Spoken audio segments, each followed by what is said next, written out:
Sunlight pours through the bay windows of my parents' formal dining room, catching on crystal glasses like tiny prisms. The familiar heaviness of ritual settles around me as I smooth the burgundy linen napkin across my lap, inhaling the savory scent of Mom's pot roast drifting through the room. Dad stands at the head of the gleaming mahogany table, slicing the roast with careful precision, each cut measured and exact, before he transfers the pieces onto the Wedgwood china reserved exclusively for Sunday dinners. "Just a small piece for me, Dad," I say, watching as he disregards my request and sets a large serving on my plate without hesitation. "You're too thin, Gabrielle," he replies, not bothering to meet my eyes. "Always have been." I open my mouth to remind him that at 38 I can decide my own portion sizes, but before I can speak, the front door flies open with sudden force. The calm atmosphere fractures instantly as my sister Vanessa storms in, followed by her husband Mark and their 3 children. The room erupts with chaos, backpacks thudding against the floor, children squabbling over chairs, Mark's heavy footsteps echoing across the hardwood. "Sorry we're late," Vanessa announces, her tone devoid of any real apology. Her eyes gleam with a strange excitement that immediately unsettles me. "Traffic was terrible by the outlet mall."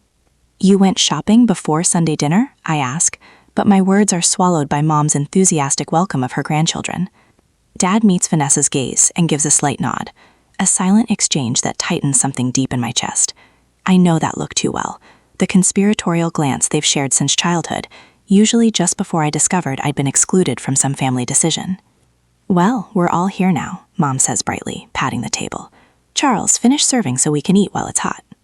We fall into the familiar pattern of passing dishes and exchanging surface-level conversation. Mom asks about my latest architectural project. Dad questions Mark about market trends. The children complain intermittently about vegetables, their protests blending into the background noise. "So," Vanessa suddenly announces, her voice cutting sharply through the chatter, "we're moving into your Lakehouse next week. We've got some foundation issues with our place." My fork stops midway to my mouth. "What?" "It's just sitting empty anyway, Gabrielle," Dad says casually, though his eyes remain fixed on me, watchful. "I get the blue bedroom," Vanessa's oldest declares excitedly, bouncing in his seat. "No fair, Mom said I could have that one," his sister argues. Their bickering fades as comprehension settles over me. The children have already chosen rooms. This wasn't spontaneous. It had been arranged long before I arrived. "Your lake house has plenty of space," Mom adds, as though that resolves everything, "and they won't be there forever." 6 years. 6 years I've poured into restoring that lakeside home. $420,000 to buy it, another $95,000 in essential repairs. I faced the flood damage alone 3 years earlier while they vacationed in the Caribbean, spending weeks salvaging floors and tearing out ruined drywall. That house is more than real estate. It's where I rebuilt myself after my divorce, where I learned to sleep without fear, where I finally felt peace. "Family helps family," Vanessa says, her tone rehearsed, almost performative. "We'd do the same for you." "It would only be for 7 months," Dad adds quickly, "until the foundation work is complete." Mark avoids my gaze, studying his plate, his silence revealing more than words. I place my napkin beside my plate, a quiet motion that draws their attention. Something inside me shifts, a clarity both unfamiliar and long overdue.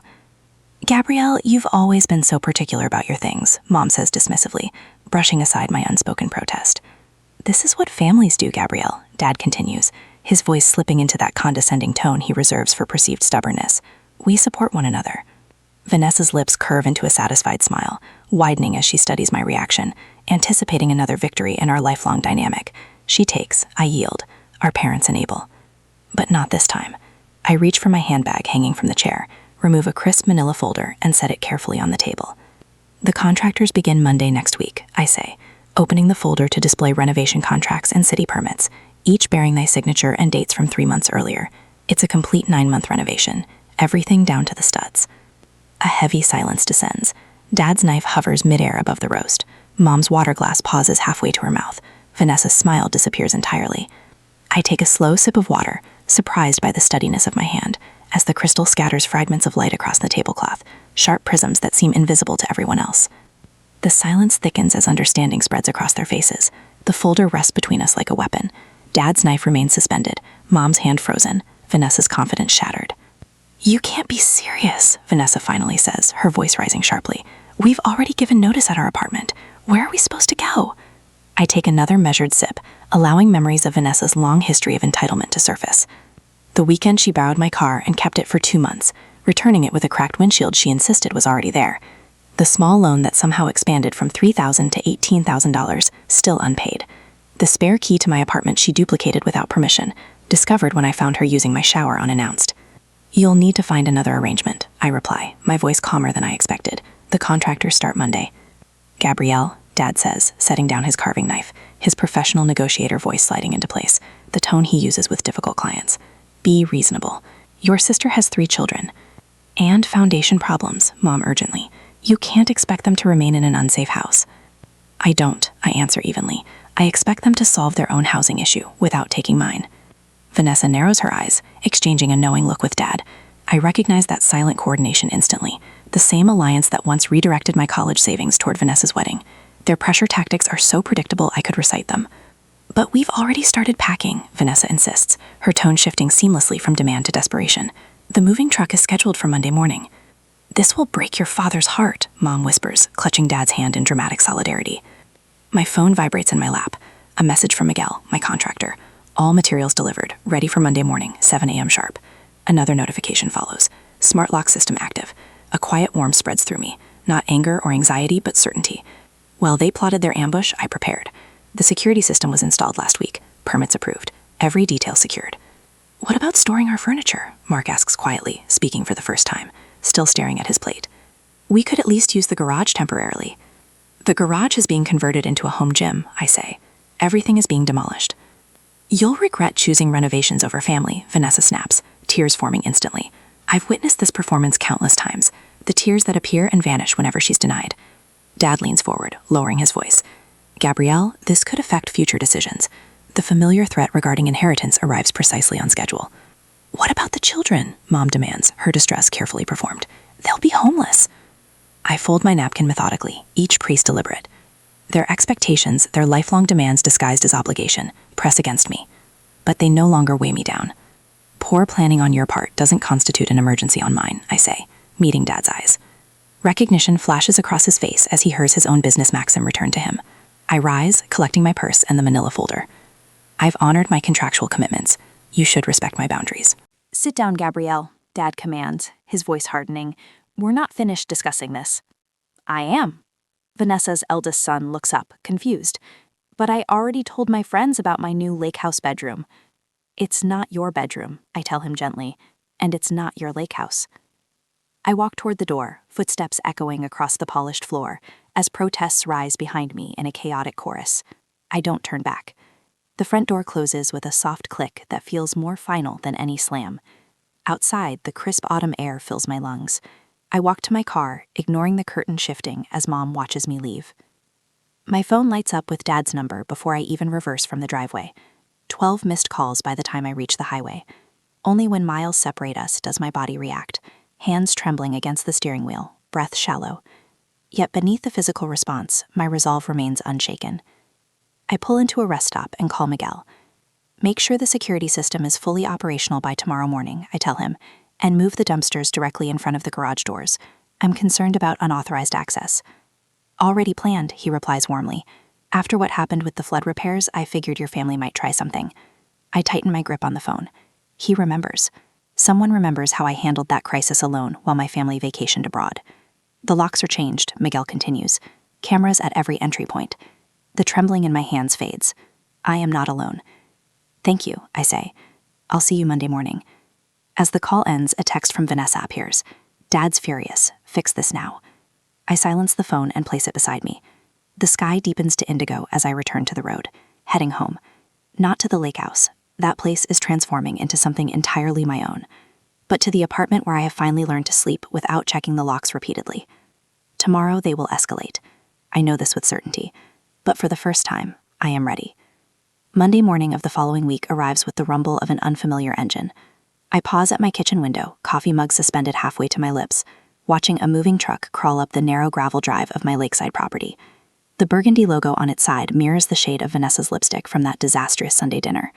My phone vibrates across the counter. 5th call from Dad since dawn. I silence it without checking and gather the folder of permits I had shown them. Its weight feels different now, solid, protective, more like armor than paper. When I reach the Lakehouse, Ray and his construction crew have already established a boundary of bright orange cones. Sawhorses block the driveway, forcing the moving truck to idle at the road. I park behind Ray's pickup and step into the cool autumn air scented with pine and chainsaw fumes. "Miss Morgan," Ray greets, clipboard in hand, surrounded by workers in hard hats. Demolition permits are posted. Interior work begins in 30 minutes. "Thank you," I say, scanning the property. I see we have unexpected visitors. Ray's expression remains neutral. "They arrived about 10 minutes ago, claimed they had your permission to move in today." The truck's rear door swings open and Vanessa appears. Designer sunglasses perched on her head, her face flushing deeper when she sees me. "What the hell is going on?" she demands, striding toward me and gesturing angrily at the construction equipment.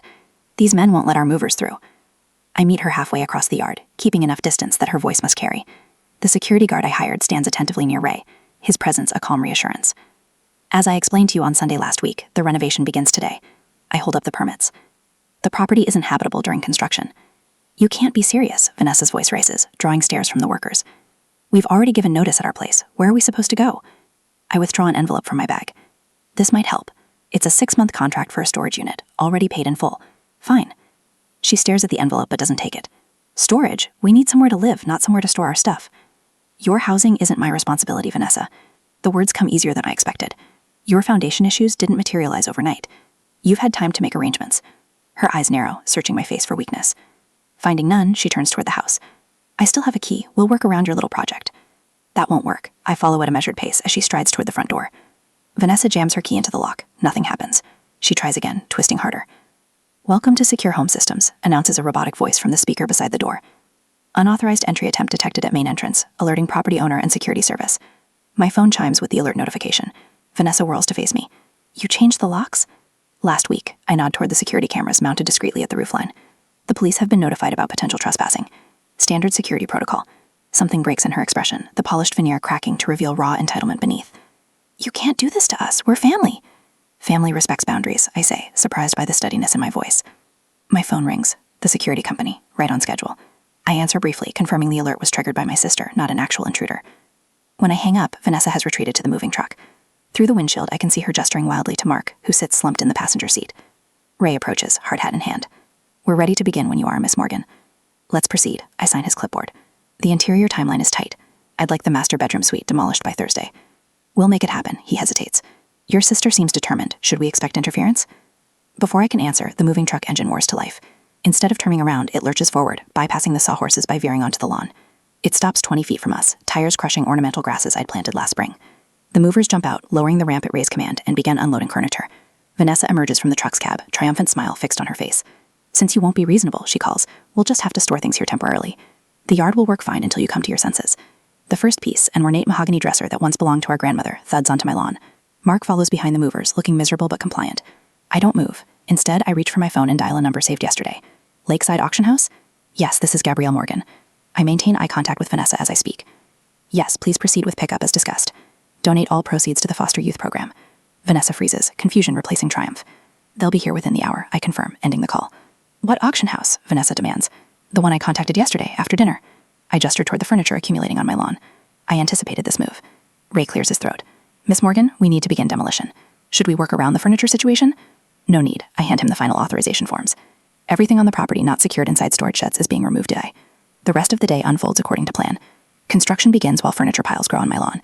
Vanessa alternates between threats and tears. Mark eventually convinces her to leave, promising they'll return tomorrow to fix this misunderstanding. 2 days later, on Wednesday, I receive the call I've been expecting. I'm standing in what used to be the master bedroom as workers remove the last of the drywall, revealing bare studs beneath. "You heartless bitch!" Vanessa's whist explodes through my phone. "That was heirloom furniture." I step outside to hear better over the construction noise. "Then it should never have been dumped on property you don't own."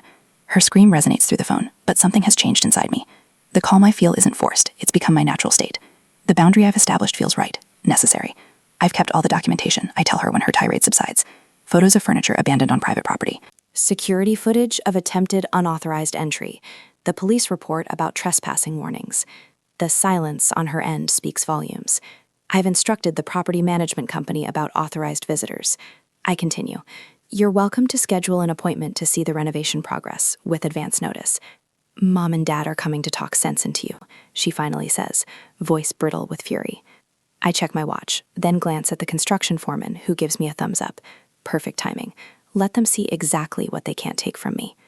As I hang up, workers begin dismantling what would have been Vanessa's claimed master suite. The sledgehammer crashes through the remaining wall, sunlight suddenly flooding the space through the newly exposed frame. For the first time in years, I can breathe deeply here.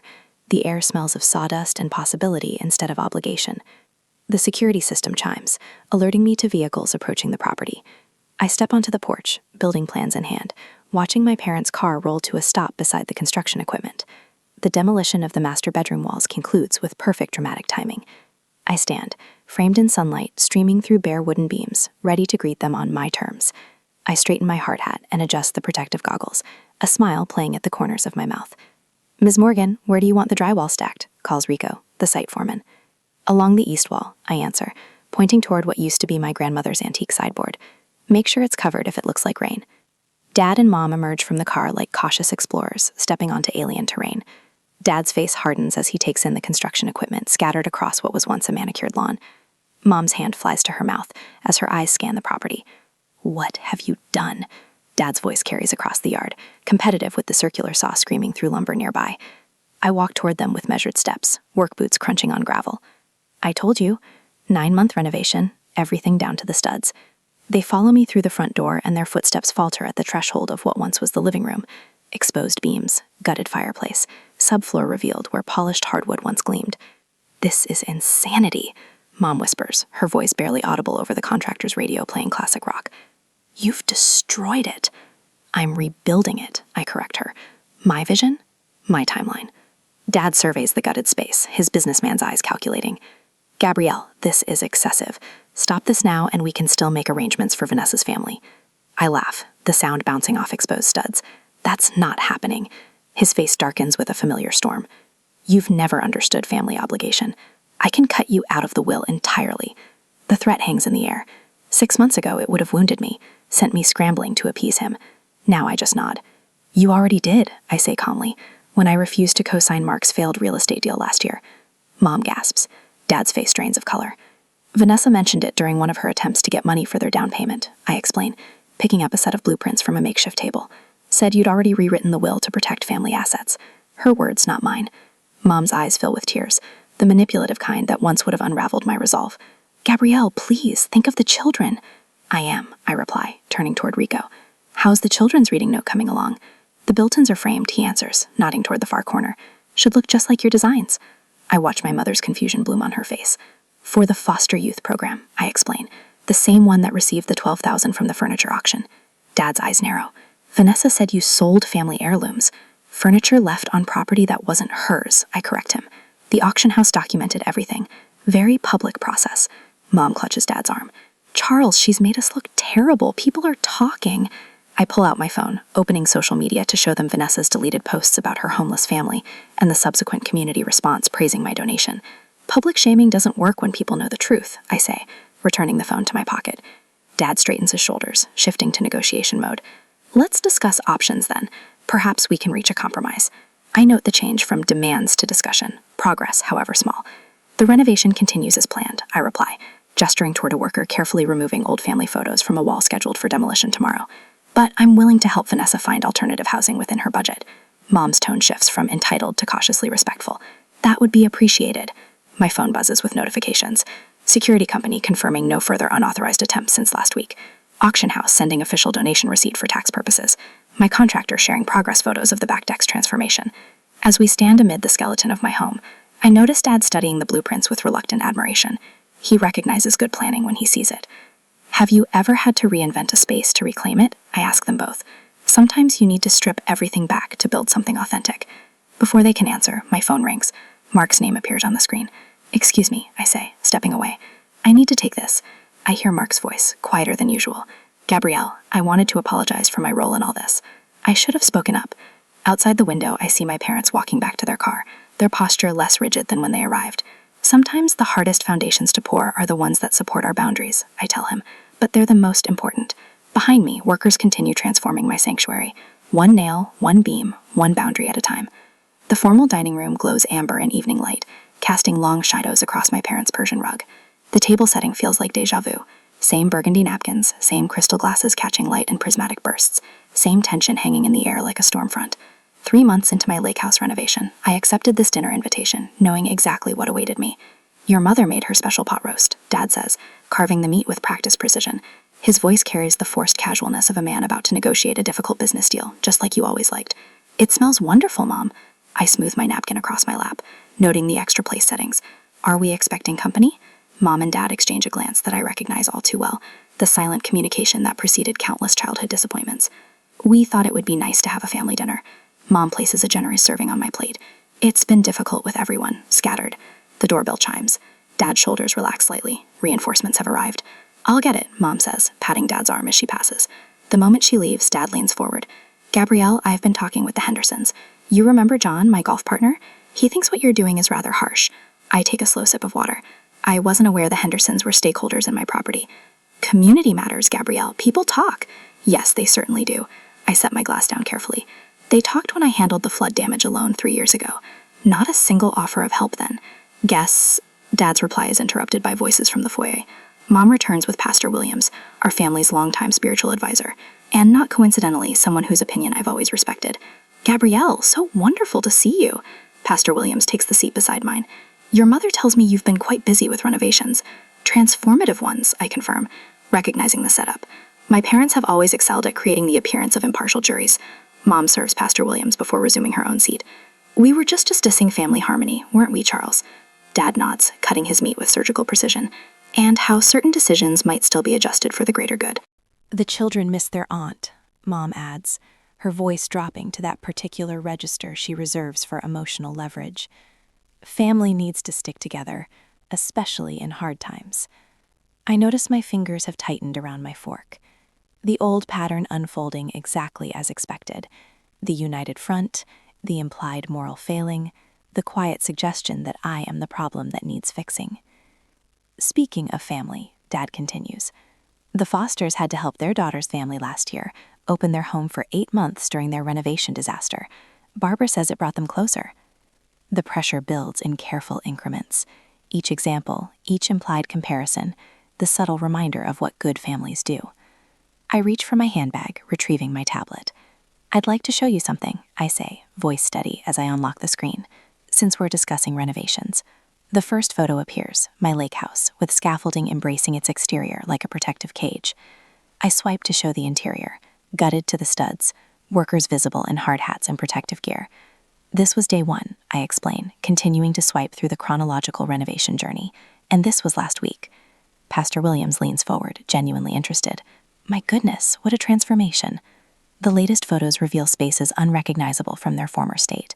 The 4-bedroom layout has become a modern 3-bedroom with a private office overlooking the water. Floor-to-ceiling windows now frame the lake view. Reclaimed oak beams cross vaulted ceilings, matching the custom hardwood floors below. That's the master suite, I explain, showing the room that once featured prominently in Vanessa's plans. The balcony was a structural challenge, but worth every penny for that sunrise view. Mom's fork pauses halfway to our mouth. It's completely different. That was the point. I swipe to a different folder, opening a timeline document. Here's the project schedule, created 5 months ago. And here's the property assessment, showing the projected value increase, 40% above previous valuation. Dad's expression shifts subtly, the businessman in him recognizing solid investment strategy despite himself. This was never about denying Vanessa, I say, my voice measured as I place the tablet on the table. It was about honoring my own plans I made long before her convenient housing crisis. Come, I say, I bring up another folder. I also have some older photos you might remember. Or perhaps not, since you were all on that Caribbean cruise at the time. The storm damage photos appear. My lake house with water halfway up the first floor, furniture floating, walls already showing signs of mold. $28,000 in emergency repairs, I continue, displaying receipts and contractor invoices. Here are the text messages from that week, the ones where I asked for help and was told everyone was too busy. First things vacation. Mom's face pales. Dad studies his plate with sudden interest. Respecting boundaries isn't cruelty, I say into the silence. It's adulthood. Dad's shoulders sag slightly, a gesture so subtle I would have missed it before. For the first time, I see him not as the family patriarch, but as a negotiator who recognizes his position has been outmaneuvered. I should have helped with those repairs, Mom says quietly. No qualifications, no expectations attached. Perhaps the first genuine apology I've ever heard from her. The front door opens, breaking the moment. Vanessa sweeps in, cheeks flushed with righteous indignation, clearly expecting to find the usual, united front against me. Her stride falters when she observes the tableau. Our parents' reflective silence, Pastor Williams' thoughtful expression. my tablet, displaying evidence rather than emotion. "What's happening?" she asks, confusion replacing confidence. "Mom said we were discussing the Lakehouse situation." "We were," I confirm, standing and gathering my things. "I've shared my renovation progress. When it's complete in 6 months, you're all welcome to visit as guests, with advance notice." I extend a formal invitation card from my purse. "The housewarming is scheduled for March 12th. I hope you'll all attend." The question hangs unspoken as I walk toward the door. Who will come, and on what terms? I drive away with surprising calm, watching my parents' house recede in the rearview mirror. Ahead, twilight settles over the lake, and I picture my property glowing with construction lights. Transformation continuing, regardless of who witnesses its completion. For the first time in my adult life, I feel neither guilt nor obligation, only the quiet certainty that peace doesn't require surrender. Sometimes it demands a stand.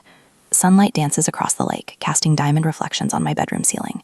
6 months have passed since that Sunday dinner ambush, and my Lakehouse transformation is finally complete. I cradle a mug of coffee between my palms, savoring the morning stillness on my balcony. No voices demand my attention, no obligations crowd my thoughts, just the gentle lapping of water against the dock and birdsong from the old oak tree I refused to remove during construction. Below me, the professional kitchen gleams with copper accents and reclaimed wood countertops. Last weekend, I hosted friends for dinner, serving wine in glasses I selected, not inherited. Laughter echoed through rooms once designated for Vanessa's children. The exercise room occupies what would have been her master suite, my daily reminder that self-care isn't selfish. My phone chimes, a text from Rachel, my contractor-turned-friend. "Still can't believe we pulled this off. Best project ever." I smile, remembering her stunned expression when I first outlined my vision. "You want to gut a perfectly good house?" she'd asked. Now she brings potential clients to see my place, with permission. Always permission. The doorbell interrupts my reverie. Through the security camera, I spot my parents standing awkwardly on the porch, Dad shifting his weight between feet, Mom clutching a small plant. Their first visit since the renovation completed. I press the intercom. "Come in," I say, unlocking the door remotely. It's open. They enter tentatively, so different from the Sunday dinner where this all began. Dad's eyes widen at the soaring ceilings. Mom's gaze fixed on the dining table, positioned exactly where Vanessa once claimed space would be perfect for the kids' homework. "Gabrielle, this island." Dad trails off, at a loss for words, for perhaps the first time in his life. "Remarkable," Mom finishes, setting her peace offering, a small jade plant, on the side table. Truly remarkable. I serve coffee in handcrafted mugs, watching them catalog changes. Mom lingers by the photo wall, images of my hiking trips, architectural projects, and sunset swims. Not a single family portrait among them. "This is who I've become," I say simply, answering the question she doesn't ask. Dad nods, his businessman's eye noting the quality of craftsmanship. "You've created something remarkable here," he admits, echoing Mom without realizing it. The bittersweet recognition hangs between us, growth that required distance. Later, I host an impromptu gathering. Rachel brings champagne. The security company sends a gift basket with a card reading for our most respectful client. The auction house owner stops by, proudly sharing photos of the community center furnished with Vanessa's abandoned heirlooms. The foster youth program director cried when we delivered everything, he tells me. Said it was their first matching furniture set ever. My phone buzzes with a text from Vanessa. "I'm sorry about the furniture. Can we talk?" I consider her words, composing my response carefully. "Dinner next month, bring dessert. No discussion about moving in." The boundary maintains both protection and possibility. After everyone leaves, Dad pauses at the door. "Respecting boundaries isn't cruelty, it's adulthood," he says thoughtfully, quoting my words back to me. His acknowledgement feels like the final renovation completed. Evening settles as I walk alone to my dock. The sunset transforms the sky from gold to purple, colors rippling across the water surface. My reflection appears solid, unwavering against the changing canvas above. Peace doesn't mean giving up boundaries. It means respecting them. And in this sanctuary, completed by my own vision, I've found both.